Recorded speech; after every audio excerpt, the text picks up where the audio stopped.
Hello, dear students. Welcome to this new lesson, which is intended for students of grade 12. In this episode, we're going to revise active words, grammar, language functions, and set book questions from Module 2, Unit 4. But first, we'll take a short break, then we'll be right back. So, stay with us.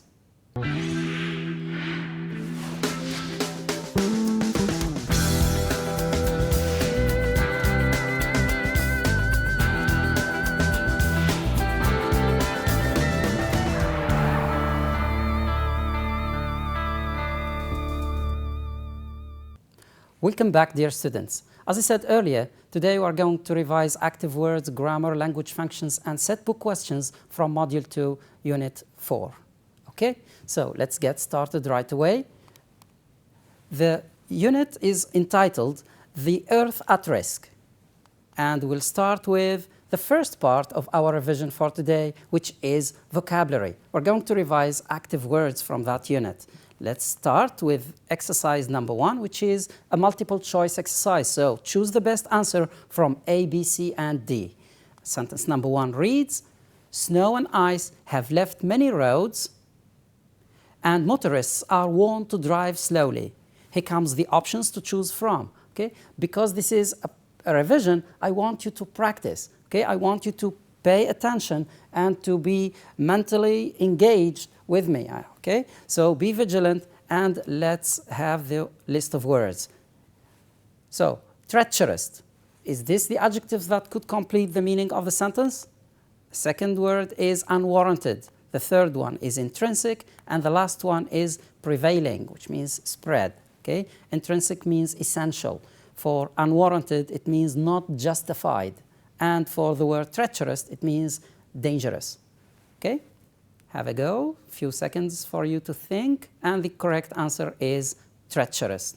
Snow and ice have left many roads treacherous, dangerous. It's very dangerous to drive in bad weather conditions. Right, second sentence, Singapore is a country that lies on the climate, on the equator, on the hurdle, or on the logger. Okay? So logger means someone who cuts down trees as a job, and hurdle means an obstacle. The word equator means an imaginary line which divides our planet, the globe, into two, and climate is a condition, a weather condition over a period of time. Right, so what is the correct answer? Great. If you chose option B, that is the correct answer, equator. Singapore is a country that lies on the equator. Awesome. Well, let's move to sentence number 3. Violent wind and heavy rain, usually the top layer of the soil.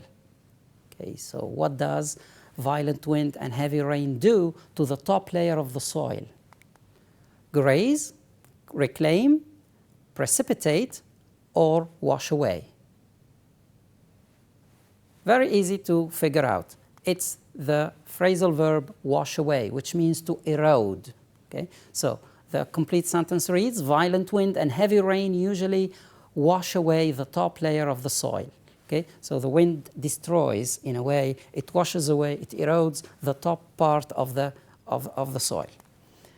Scientists think that human activities are responsible for the rapid changes in the world's climate. We need an adverb here. Now, what is the most appropriate adverb to use? Productively, increasingly, permanently, or wastefully? A few seconds to think. Are you ready to get the right answer? It is option B, increasingly, increasingly rapid. Okay? So on the increase, it means it's getting more and more. If we are well-trained and confident enough, we can easily any challenges. So confidence is very important because thanks to it, you can wash away challenges, you can kill off challenges, you can oversleep challenges, or you can prevail over challenges. Yes? Excellent. Prevail over challenges, it means you can defeat, you can win over these challenges. Okay? Second part of this vocabulary vocabulary section is a gap-filling exercise. So fill in the spaces with the suitable words from the list below. Here are the words. First one is erode or wash away. Second word is precipitated, to cause something to happen prematurely. Wildfire, very dangerous fire. Unproductive. Proportion, which means part, and the soil. Okay? The last word is harsh, rough. Sentence number 1. I've spent yet another day. We need an adjective to describe that day. The next sentence gives a context clue to the missing meaning in the first sentence. I didn't do anything important the whole day. Now, because you didn't do anything important the whole day, you wasted, in a way, your day doing trivial things, then that day can be described as being unproductive. Okay? So, unproductive means you haven't done anything fruitful during that day. Next sentence, smoke and gas from vehicles and factories pollute the Earth's what? What is the layer that is around or surrounding the Earth? Okay, choose a word, you need a noun, and the noun is atmosphere. Smoke and gas from vehicles and factories pollute the Earth's atmosphere. Right? Water covers a large part of the Earth's surface. What is the other word that means part? Okay? A large part or a large, very good, proportion. Okay? A large area of the Earth's surface. These plants will not grow in this type of climate. What type of climate that is not suitable for planting or growing agricultural products? It is definitely a harsh, a rough climate, dry one, for example, like a desert.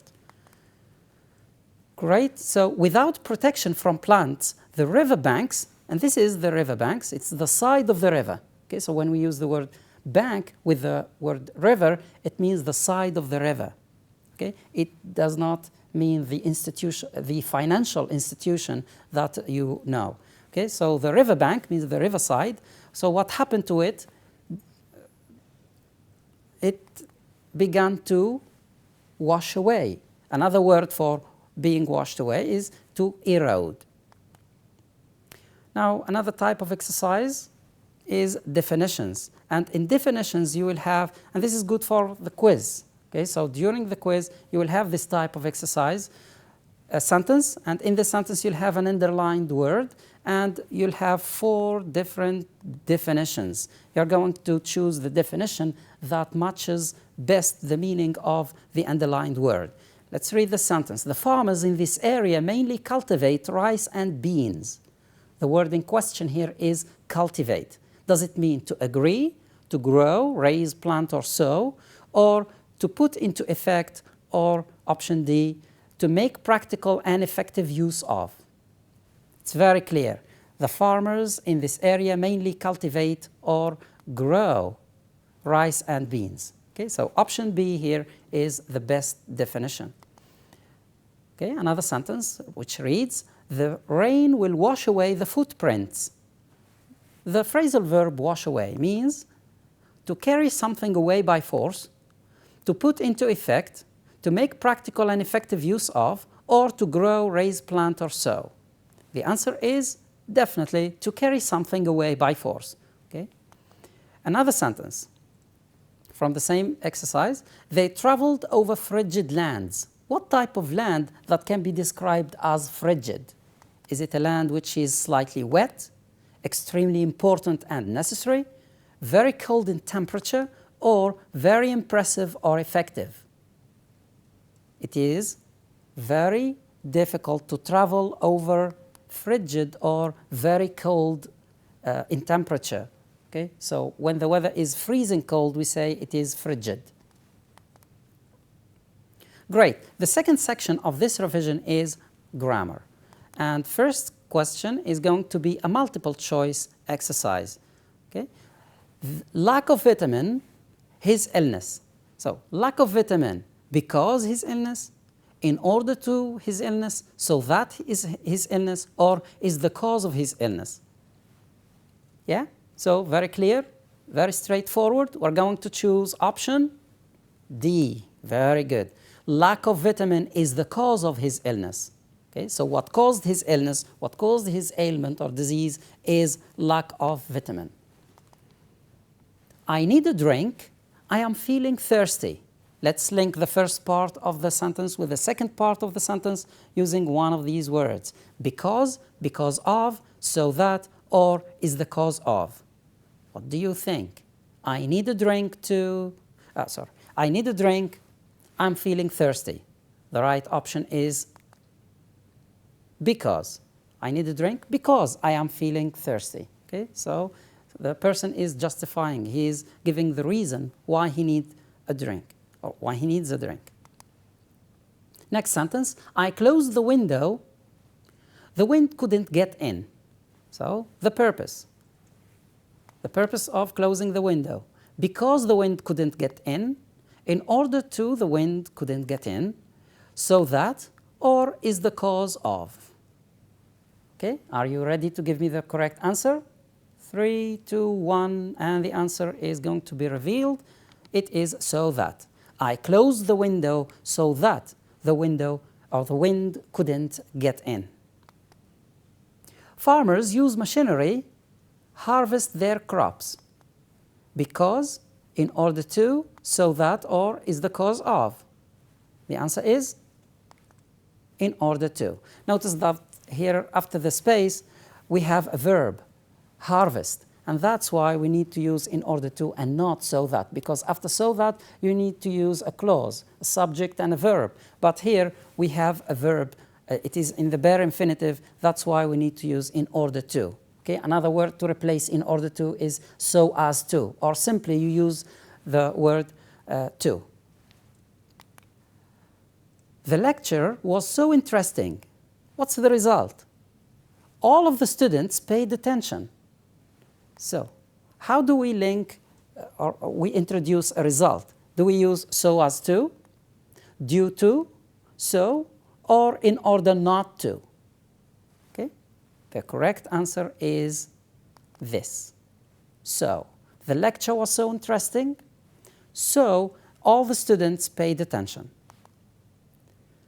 Now, choose the best answer. Now we're going to revise relative pronouns. The car he rented was in a fantastic condition. The car which he rented, who he rented, whose he rented, or where he rented. Let's talk about the subject, the word the car. It is inanimate, it is an object, and the relative pronoun that is used to refer to an object is the relative pronoun which. The car which he rented was in a fantastic condition. Next sentence, the logger, remember the word logger? It means someone whose job is to cut down trees. The logger cut down the tree, leaves had fallen. Who leaves had fallen? Which, whose, and whom. So here we're talking about the leaves of the tree. Okay? It's a relationship of possession, of belonging. These leaves belong to the tree. So which relative pronoun is used to express possession and belonging? It's the relative pronoun whose. The logger cut down the tree whose leaves had fallen. Great. Next sentence. I can't remember who I borrowed that book from the library, which I borrowed that book from the library, where or when. Okay, take a few seconds to pause and think. I can't remember when I borrowed that book from the library. Okay, we cannot use where because we already know, we already have the place. Okay, so the right one is this relative pronoun. I can't remember when I borrowed that book. Let's correct the underlined mistakes in the following sentences. He is studying mathematics in order that qualify for a better job. You have noticed that there are some mistakes. Okay, so to correct the first mistake, which is underlined there, the word study, he is, we need to use the verb in the present continuous. And the present continuous is formed by using the verb to be. Here we have is, and then followed by a verb plus ing, studying. He is studying mathematics in order to. Okay? So after in order, we have a verb, qualify. That's why we should use to.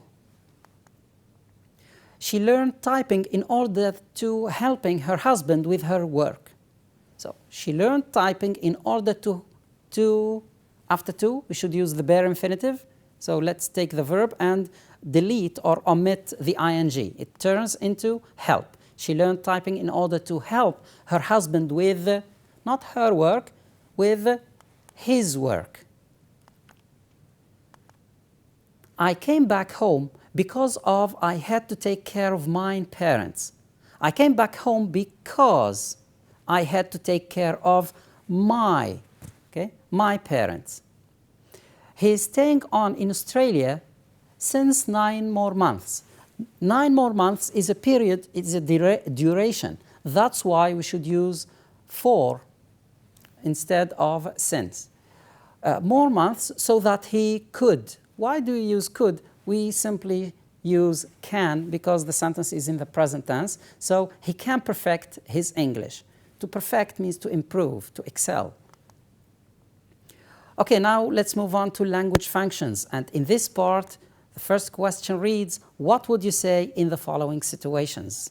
Okay, here is the first situation. You heard in the local news that the level of CO2 in the region has sharply risen. So you can say, carbon dioxide emissions is a real threat to people's health, is endangering people's health. We've got to take action to curb air pollution. You can also say, I wish we could do something to reverse this ecological disaster, or simply you can say, this is really shocking. Now notice that there are 3 different levels of responding to such a situation. This is a bit advanced, okay? It's a bit elaborate, and this one, last one, this is really shocking, is a common, very simple way to respond to such situation. So there are different ways of approaching a situation. Don't worry to be as brief as expressing shock or concern, or you can go ahead and be more elaborate and express your idea in long sentences. Great, so here is another situation. You read an article in an online blog saying that water scarcity is not a big issue these days. So let's describe environmental problems and express disagreement. First sentence expresses disagreement and it reads, I don't agree with this point of view. Okay, so you can simply say, I don't agree with this point of view, or you can use an elaborate answer and add some more or extra information to justify or to explain why you disagree with such a situation. Right? Here is another different response. And the last response that I'm going to read, I completely disagree with the writer of this article. The information is wrong. The information is misleading.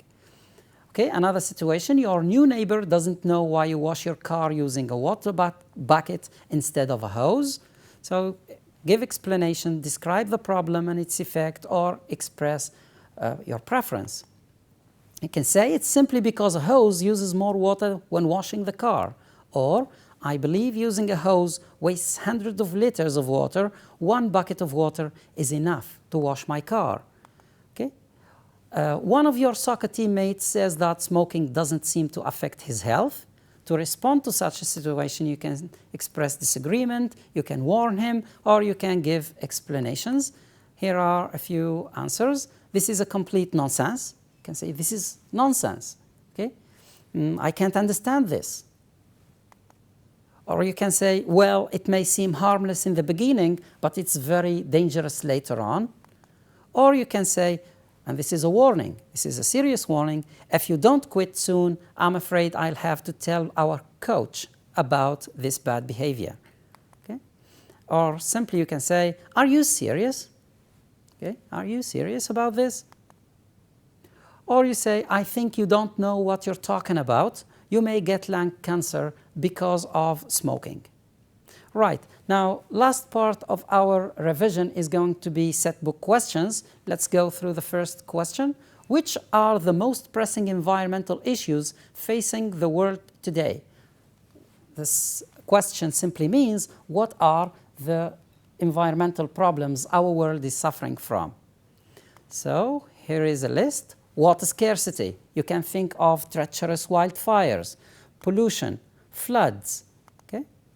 Pollution, water scarcity, and treacherous wildfires are some of the most pressing environmental problems. Here is how you should answer a set book question. You should write complete sentences rather than just fragments of sentences or simply words. The question reads, what are the main causes of desertification?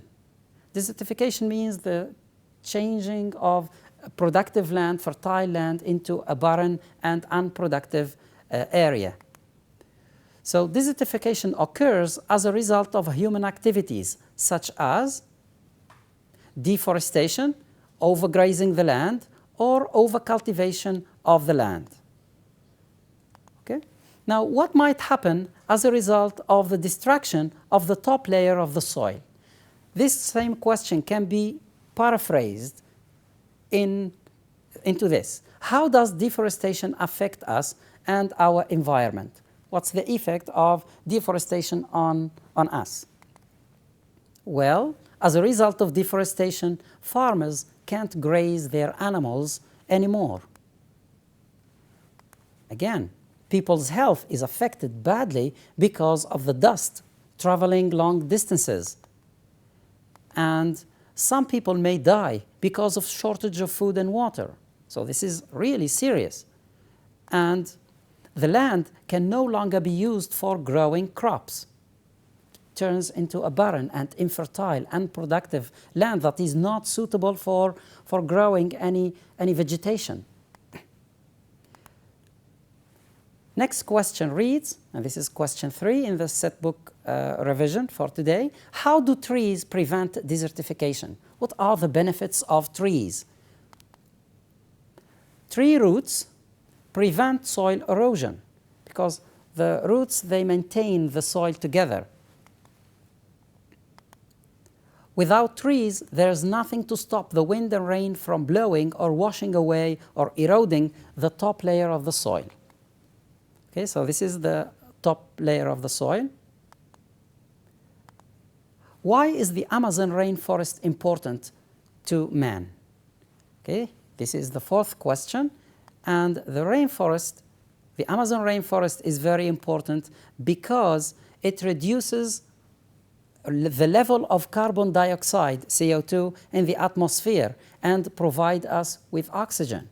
Okay? This is the first benefit. The second benefit of the Amazon rainforest is that it provides food, shelter, and also medicine to native populations. Man affects the environment negatively in different ways. How? How does man affect the environment in a negative way? Well, we might think of pollution. Man is responsible for polluting the environment. Also, man is destroying animal habitats. By destroying forests, by destroying and cutting down trees, these exotic animals will not find a place where to hide and also where to grow. Poaching animals, which is illegal hunting. Poaching animals is a human activity that affects the balance of nature. Okay? Man is misusing natural resources such as water, soil, and air. This question is very important. What is water used for? What do we use water for? We depend on water for our survival. We cannot live without water. Okay? So it is a source of life. Where there is no water, there's no life. Okay? So think about washing cars, think about washing our hands and our hygiene, and also drinking and cooking, and also watering plants. Okay? And also we use water for entertainment. So the first question for today in literature time, which is a revision of episode 4 of the story King Henry V. And the question reads, how should civilians be treated during wartime? If someone is captured during a war, how should we treat them? And these are civilians. These are not part of the army. These are not soldiers. They are civilians, okay? Normal people. So troops should treat the local residents decently and with utmost care. By decently, it means we should respect the civilians. Okay? Next question reads, how is the atmosphere like when preparing for an ultimate confrontation? So before or during the preparation for a war, what's the atmosphere? Okay, reigning. What's the atmosphere like? We're going to describe an atmosphere of war preparation. So it's going to be that of restlessness, anxiety, worry, and also vigilance. So here is a way of answering such question. Restlessness, anxiety, and vigilance prevail. Tension builds up. Okay? What difficulties might soldiers encounter during wars? So during the war, there are so many difficulties, so many challenges that encounter people. Such as what? Okay? They might be captured, starved, get exhausted, or be outnumbered. What are the qualities of good soldiers? Now, to be called a good soldier, you need to be brave, courageous, valiant, strong, and fearless, and exceptionally audacious. Okay? They should be confident in their victory. You should believe in your cause and go ahead and try to win that war or that fight. They shouldn't be hypocrite. Okay? So by hypocrite we mean they should be true to themselves. Now, how would a defeated army feel? If a victorious army feel happy and exhilarated, a defeated army would feel humiliated and dishonored. All right, so dear students, this lesson has come to an end. I hope it was beneficial to you. In this lesson, we have revised active words, grammar, language functions, and set book questions from Module 2, Unit 4. Until we meet again, thank you very much and take good care. Bye-bye.